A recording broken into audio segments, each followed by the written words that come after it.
नमस्कार, राम राम सभी को। क्या आप जानते हैं कि पूर्ण परमात्मा कौन है और कहाँ रहता है, कैसे मिलता है?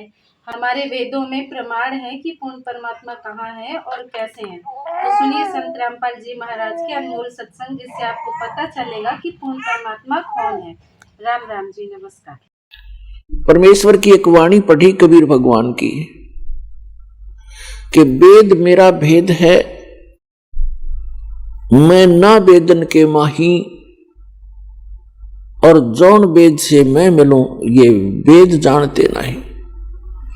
ये चारों वेद मेरी ही महिमा का गुणगान कर रहे हैं, मेरी महिमा बता रहे हैं, लेकिन इन वेदों में वर्णित विधि से मेरी प्राप्ति नहीं हो सकती। इनसे हटकर एक और वेद है जिसको सूक्ष्म वेद कहते हैं, जिसको तत्व ज्ञान भी कहते हैं।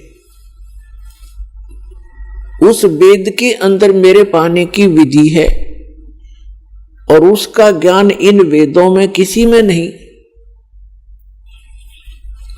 तो यहां परमात्मा ने कहा है कि वेद मेरा भेद है और मैं ना मिलूं वेदन के माही, और जौन वेद से मैं मिलूं वो वेद जानते रहे।